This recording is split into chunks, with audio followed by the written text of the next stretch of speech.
네, 안녕하세요. 오늘도 이 시간 이 예배 자리에 나오셔서 하나님을 바라보며 예배하는 여기에 모인 우리 모든 예배자 여러분들, 성도 여러분들을 주님의 이름으로 축복합니다. 오늘 우리가 읽은 로마서는 사도 바울이 로마 교회 성도들에게 쓴 편지, 서신서입니다. 흥미로운 것은 이 사도 바울은 정작 로마 교회를 방문한 적이 없었다라는 것입니다. 그리고 이 로마 교회는 이 당시에 다른 교회들과 다르게 예수님의 제자들, 사도들에 의해서 세워진 교회가 아니었습니다. 그래서 이 당시에 로마 교회가 세워진 것에 대한 여러 가지 이야기들, 주장들이 있는데 그 중에서도 그 사도행전에 나오는 오순절 성령 감리 사건과 연결하여서 이야기하는 주장이 가장 설득력 있게 힘을 얻고 있습니다. 오순절 성령 강림 사건을 직접 보고 경험한 유대인들이, 당시에 로마에 살던 유대인들이 다시 로마로 돌아가서 그들의 믿음을 지키며 세운 교회가 바로 이 로마 교회라는 것입니다. 예수님의 제자들이나 사도들에 의해서 세워진 교회가 아니라 성도들의 믿음으로 그들의 믿음을 지키고자 하는 마음에 자발적인 마음을 가지고 세운 교회가 바로 이 로마 교회였다는 것입니다. 그래서 이 로마 교회 초기에는 사도들에게 말씀이나 가르침을 직접 듣거나 배우지 않아서 여러 가지 문제점을 조금 안고 있었습니다. 그래서 바울은 이러한 로마 교회를 직접 방문하여서 자신이 알고 있는 예수님을 전하기 원하였고 말씀과 가르침을 전하기 원하였지만 번번이 그 방문들이 무산이 되면서 올바른 진리의 말씀을 로마 교회에 전하기가 어려웠습니다. 그래서 사도 바울은 편지로라도 이들에게 올바른 진리를 가르쳐주고 또 바른 믿음의 생활을 할 수 있도록 돕기 위해서, 그리고 또 예수 그리스도가 어떤 분인지 정확하고 확실하게 알리고 싶은 마음에, 전하고 싶은 마음에 이 로마서를 쓰게 되었다는 것입니다. 로마서의 처음 부분은 바울이 아직 한 번도 만나지 못한 로마 교회 성도들에게 자신이 누구인지를 소개하는 장면으로 시작이 됩니다. 저는 올해 수원명성교회 처음 왔습니다. 그래서 2주 전에 수요 예배 때에도 이곳에서 인사드리면서 안녕하세요, 저는 수원명성교회 새로 온 노흥수 목사라고 합니다 라고 인사를 드렸었습니다. 이거 제가 여러 가지 이유들, 코로나와 또 여러 가지 이유들로 아직 만나지 못한 청년들이 있습니다. 그리고 그 청년들에게 지난주에 전화를 해서 연락을 하면서 첫 인사를 이렇게 했었습니다. 안녕하세요, 저는 올해부터 수원명성교회를 섬기게 된 노흥수 목사입니다. 청년부를 새롭게 섬기게 된, 청년부에 새롭게 오게 된 이라는 말을 쓰면서, 표현을 써가면서 청년들에게 인사를 했던 것 같습니다. 그런데 로마서 1장에서 바울이 로마 교회 성도들에게 자기소개를 하는 이 장면을 보면서 저는 놀랄 수밖에 없었습니다. 이렇게 담대하게 자신이 누구인지를 소개하는 그 모습이 존경스럽기도 하였고, 또 내가 했던 그 소개가 너무 밋밋했나? 라는 생각도 좀 들었고, 그런데 그렇다고 해서 제가 바울과 같이 청년들에게 이렇게 소개할 자신이, 이렇게 인사할 자신이 없다는 것에 대해서 조금 부끄러워지기도 했습니다. 1절에 보면 바울이 어떻게 자신을 소개하나요? 바울은 자신을 소개할 때 자신은 예수 그리스도의 종이고 부르심 받은 사도이고 복음을 위하여 택정함을 입은 자라고 소개합니다. 여기서 우리가 알 수 있는 것은 바울이 자기 소개를 할 때 내세우는 것이 자기 자신처럼 보이지만 자기 자신이 아니라 바로 예수 그리스도이심을 알 수가 있습니다. 나는 예수 그리스도의 종이고 예수 그리스도로부터 부르심 받은 사도이고 또 예수 그리스도가 중심인 그 복음을 위해서 하나님께 택하심 받은 사람이다 라고 자기를 소개하고 있는 것입니다. 이 부분을 잘 보면은 정작 자신이 아닌 우리 주 예수 그리스도를 소개하고 있는 것을 확실하게 알 수가 있습니다. 이 예수 그리스도를 소개하고 있다라는 이것은 그 다음에 이어지는 2절부터 4절까지 복음에 대한 이야기를 하면서 예수 그리스도에 관련된 내용들을 쭉 이야기하는 것으로 더 확실하게 그렇구나라는 것을 알 수가 있습니다. 바울은 복음에 대한 이야기를 로마 교회 사람들에게, 교회 성도들에게 해주기를 원했고, 그 중심에 예수 그리스도를, 자기 자신을 소개하지만 예수 그리스도를 소개하고 있는 것입니다. 그리고 바울이 1절에서 자신이 하나님의 복음을 위하여 택정함을 입었다라고 하고, 2절부터는 이 복음은 하면서 복음에 대한 이야기를 합니다. 바울이 하나님의 복음이라고 이야기한 이 복음은 우리가 너무나도 잘 알고 있는 바로 그것입니다. 이 복음은 이미 하나님께서, 그리고 이 복음은 이미 하나님께서 그의 아들에 관하여 성경을 통해서 약속하신 것이라고 이야기하고 있습니다. 여기서 말하는 그의 아들은 우리가 너무나도 잘 알고 있듯이 하나님의 아들, 우리 주 예수 그리스도를 이야기합니다. 복음은 바로 예수 그리스도에 관한 대한 하나님의 약속이라는 것입니다. 예수 그리스도 자체가 복음을 의미한다는 것입니다. 죄로 인하여서 영원히 죽을 수밖에 없었던 우리들에게 구원자이신 메시아 예수 그리스도께서 오셔서 우리의 모든 죄를 대신하여서 죽으심으로 우리의 죄를 사하여 주시는 바로 그 구원자가 되셨습니다. 그래서 그 예수 그리스도를 믿는 자에게는 누구든지 영원한 구원을 약속하셨다라는 것이 바로 복음이고 기쁜 소식인 것입니다. 복음의 중심에 예수 그리스도가 있고, 예수 그리스도가 곧 복음 그 자체다라고 말할 수가 있다는 것입니다. 그리고 여기에 모인 우리 모두는 바로 그 복음으로 하나님께 속한 사람들이 되었습니다. 예수 그리스도가 중심이 되는 하나님의 복음을 접하고 복음을 기쁨으로 받아들인 우리는 믿는 자들이 되고 성도들이 되어서 그리스도인이 되고 하나님께 속하는 하나님의 소유가 되었다는 사실을 꼭 기억하시길 바랍니다. 그러면서 바울은 이 하나님께 속하였다라는 그 그리스도인의 소명을 로마 교회 성도들에게 또한 권면하고 있습니다. 6절에서 너희도 그들 중에서 예수 그리스도의 것으로 부르심을 받은 자니라라고 말씀하는 장면입니다. 예수 그리스도의 것으로 부르심을 받은 자들은, 그런 받은 사람들은 하나님의 부르심에 믿음으로 응답하여서 그리스도에게 속한 사람들을 의미합니다. 당시 오순절 성령 강림 사건 이후에 복음을 받아들인 이 로마 교회 성도들이 바로 그러한 사람들이라는 것입니다.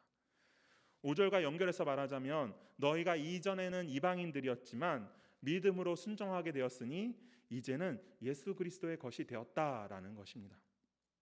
모든 성도들은 바울이 자신을 소개한 것과 같이 예수 그리스도의 종이 되는 것이고 하나님의 복음을 위하여 택정함을 받은 사람들인 것이고 또 예수 그리스도의 것이 된 사람들이라는 것입니다. 우리 모든 성도들은 예수 그리스도의 것이 되어서 우리들의 소유권이 바로 하나님께로 있게 된 사람들입니다. 그리고 7절에 나오는 말씀처럼 하나님의 사랑을 받은 사람들이고 성도로 부르심을 받은 사람들입니다. 모두 다 같은 사람들입니다. 예수 그리스도의 것이 된 사람들, 하나님의 사랑하심을 받은 사람들, 그들이 바로 우리 성도들인 것이라는 것입니다. 복음으로 예수 그리스도의 것이 된 사람들입니다.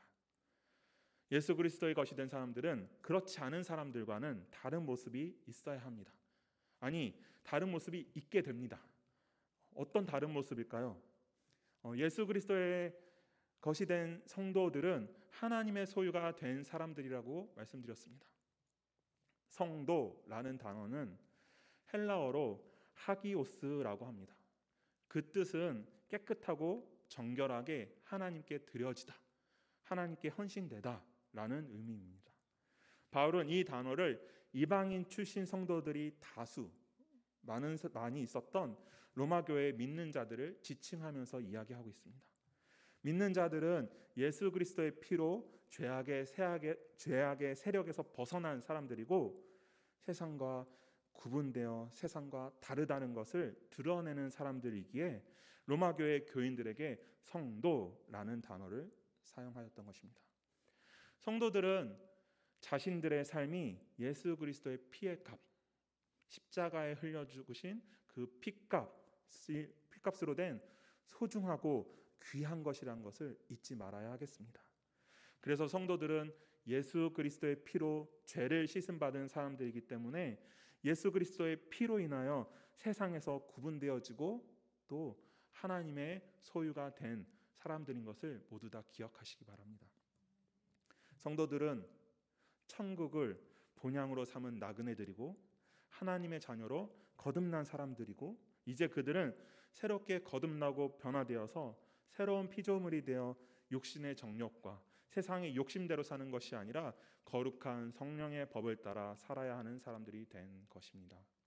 그것이 예수 그리스도의 것, 하나님의 소유가 된 하늘나라 백성된 성도들의 삶이어야 하는 것입니다. 그래서 우리 성도들이 잊지 말고 꼭 기억해야 하는 것은 우리는 세상과 구별되어 거룩한 삶을 살아야 한다는 것입니다. 성도들은 세상의 것이 아니라 예수 그리스도의 것이기 때문입니다. 요한복음 15장 19절을 보면 이러한 말씀이 있습니다. 제가 읽겠습니다.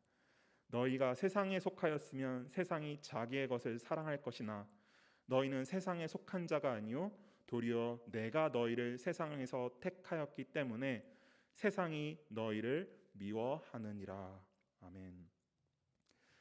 인터넷에 어떤 사이트를 가입할 때 우리는 가입하면서 아이디를 기입을 합니다. 어떤 사이트에서는 그 아이디가 이메일 주소의 첫 부분이 되기도 하죠. 지난 수요 예배 때 신 목사님께서 명찰을 가지고 나오셔서 영어로 설명하시면서 ID라는 것에 대해서 이야기해 주셨습니다.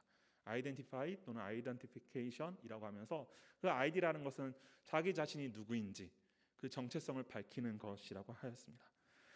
저도 많은 사이트에 가입을 하였는데 저는 딱 한 가지의 아이디를 사용을 합니다. 거의 대부분의 사이트에 저는 하나의 아이디로 등록이 되어 있는데 그 아이디 혹은 이메일 주소는 한심4u라는 것입니다. 화면에 나오고 있는 이것입니다. 저 한심이라는 것에는 이중적인 의미가 있습니다. 하나는 한 마음이라는 것입니다. 말 그대로 한심, 한 마음. foru는 당연히 주님을 향한, 주님을 위한 그런 마음입니다. 한 마음. 또 다른 의미는 이 하나의 마음이라는 것은 하나의 마음, 말 그대로 한 마음이고 절대 두 마음을 품지 않는 것을 의미합니다. 내가 주님을 바라본다라고 하면서 세상을 향하여서 또 다른 마음을 품고 있는 그러한 마음이 아니라 항상 주님을 향한 한 마음을 품고 살아야 된다라는 의미로 이렇게 지었습니다. 이중적인 의미가 있다고 하였으니 두 번째 의미가 있겠죠. 또 하나의 의미는 읽는 그대로입니다. 한심하다인 것입니다. 예수 그리스도의 것이 되어서 살게 되면 하나님의 소유로 살게 되면 또 오직 주님을 향한 마음으로 살게 되면 세상은 나를 한심하다라고 합니다. 그런데 예수 그리스도의 것으로 사는 사람들은 세상으로부터 한심하다는 이야기를 듣는 것이 오히려 축복이라는 것을 저는 기억하기 위해서 아이들이 이렇게 만들었습니다. 요한복음 말씀처럼 주님이 나를 택하였다는 것은 그 증거가 세상이 나를 미워하는 것으로 드러날 수가 있다는 것입니다. 세상이 나를 미워하고 세상이 나에게 한심하다고 하여도 그것은 바로 내가 세상에 속하지 않았다는 것을 밝히는 보여주는 축복이고 은혜라는 것입니다. 저는 이러한 마음, 두 마음이 아닌 한 마음을 품고 살아가고 또 그럴 때 세상으로부터 바보다, 한심하다 또는 세상이 나를 미워하는 그런 이야기를 듣는 것이 축복이고 은혜라는 마음을 잊지 않기 위해서 저의 아이덴티피케이션, 정체성을 한심4u라고 지었던 것입니다. 수원명성교회 여러분, 이제 성도된 우리는 예수 그리스도의 것으로 사는 우리는 하나님의 소유가 된 우리는 세상에 칭찬받기 위한 삶보다는 세상에서는 미움받고 한심하다고 손가락질 받더라도 놀림을 받을지라도 하나님께 칭찬받고 하나님께서 기뻐하시는 모습으로 살아야 하겠습니다. 그것이 바로 예수 그리스도의 것이 된 성도들의 모습이어야 합니다. 사도 바울은 믿는 자들, 교회 성도들은 모두 예수 그리스도의 것으로 부르심을 입은 자라고 말하고 있습니다. 성도들은 예수 그리스도의 것으로 부름받은 예수님의 소유, 하나님의 소유, 하늘나라 백성이 된 자들입니다. 그래서 바울은 예수 그리스도의 것이라는 소망을 가지고 오직 예수 그리스도를 위해서 살았습니다. 예수 그리스도를 위해서는 그 자신의 생명도 아까워하지 않는 그러한 삶을 살았던 것이 바로 사도 바울입니다. 우리도 하나님의 소유가 된 하나님 나라 백성으로 오직 예수 그리스도를 위한 삶을 살아야 할 것입니다. 예수님께서 원하시는 일을 행하고 또 예수님께서 우리 한 명 한 명에게 맡기신 그 사명을 감당하며 살아야 할 것입니다. 그것이 예수 그리스도의 것으로 부르심을 받은 자로 하나님의 소유된 자로 그렇게 사는 것, 하나님의 소유된 자로 하늘나라 백성답게 사는 것, 그것이 바로 오늘 이야기하는 예수 그리스도의 것으로 사는 성도들의 삶인 것입니다. 또 예수님의 것으로 부르심을 받은 성도들은 누구든지 복음을 위한 사명을 잊지 말아야 합니다. 1절에서 읽은 것과 같이 예수 그리스도의 종이고 사도로 부르심을 받은 바울은 그 모든 은혜가 오직 하나님의 복음을 위하여라고 말하고 있습니다. 자신이 예수 그리스도의 종이 되었고 사도로 부르심을 받았고 택정함을 입은 것은 복음을 위한 것이라고 사도 바울은 이야기하고 있습니다. 이 또한 바울만을 위한 것이 아닌 우리 모든 믿는 자들을 향한 그런 말씀이 되어야 합니다. 예수 그리스도의 것이 된 우리들은 모두 복음을 전하는 사도행전 말씀처럼 예루살렘과 온 유대와 사마리아와 땅끝까지 이르러 하나님의 예수 그리스도의 증인이 되는 그러한 삶을 살아야 한다는 것입니다. 그런 말씀을 주신 그 하나님의 사명을, 우리에게 주어진 그 사명을 잊지 말아야 하겠습니다. 우리는 이 땅의 모든 사람들에게, 그 누구도 빼놓지 않고 모든 사람들에게 반드시 가장 필요한 것이 복음이라는 사실을 꼭 기억해야 하겠습니다. 사도행전 3장에서 베드로와 요한이 한 행동을 우리는 잘 알고 있습니다. 성전 미문에 앉아서 구걸하던 그 사람에게 베드로와 요한이 준 것이 무엇이었습니까? 그 구걸하던 사람이 원하던 은과 금, 물질적인 것이 그 구걸하던 사람에게는 꼭 필요하다고 생각했을지 모르겠지만 베드로와 요한은 그렇게 바라보지 않았던 것입니다. 그 사람에게 필요한 것은 은과 금과 같은 물질적인 것이 아니라 바로 예수 그리스도 복음이었다라는 것을 이 베드로와 요한은 너무나도 잘 알고 있었습니다.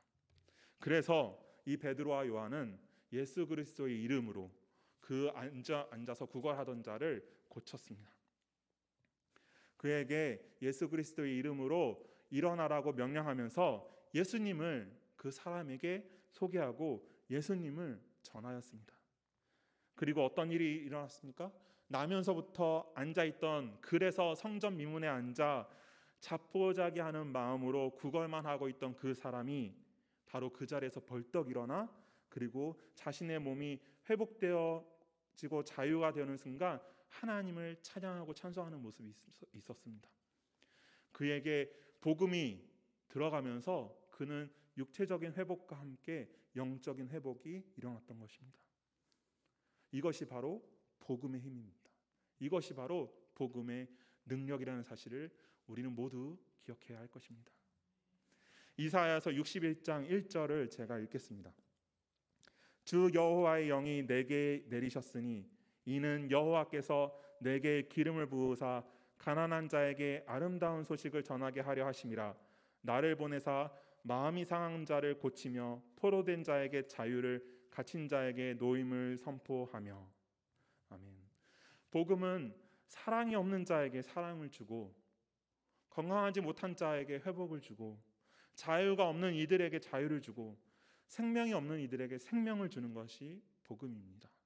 그리고 우리 하나님은 이러한 복음을 증거하는 일에 우리 예수 그리스도의 것이 된 우리가 열심히 힘쓰기를 원하고 계십니다.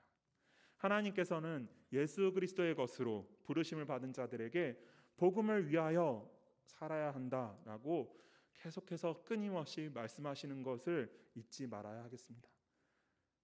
복음을 위하여 사는 사명이 있다는 것을 우리들, 성도들, 거룩하게 부르심을 입은 자들 예수 그리스도의 것이 된 우리들에게 있다는 것을 꼭 기억해야겠습니다. 바로 지금 이 순간도 하나님께서는 우리가 온 힘을 다하여서 온 마음을 다하여서 이 예배의 자리에 나와 하나님을 예배하길 원하는 것처럼 세상 끝까지 하나님의 말씀, 예수 그리스도 복음을 전하는 일에 힘쓰기를 원하신다는 사실을 꼭 기억하시기 바랍니다. 말씀을 마무리하면서 우리 각자 스스로에게 물어보셨으면 좋겠습니다. 나는 누구의 것인가? 나는 누구의 것으로 살고 있는가? 나는 누구의 것으로 살아야 하는가? 지금까지 하나님의 칭찬이 아닌, 하나님의 기쁨이 아닌 세상의 칭찬과 기쁨을 받으며 살아왔다면 오늘 이 시간 그 마음을 되돌이키셔서 세상의 기쁨보다는 하나님의 기쁨을 더 구하고 세상의 칭찬보다는 하나님의 칭찬을 더 구하는 삶을 사시기를 권면합니다.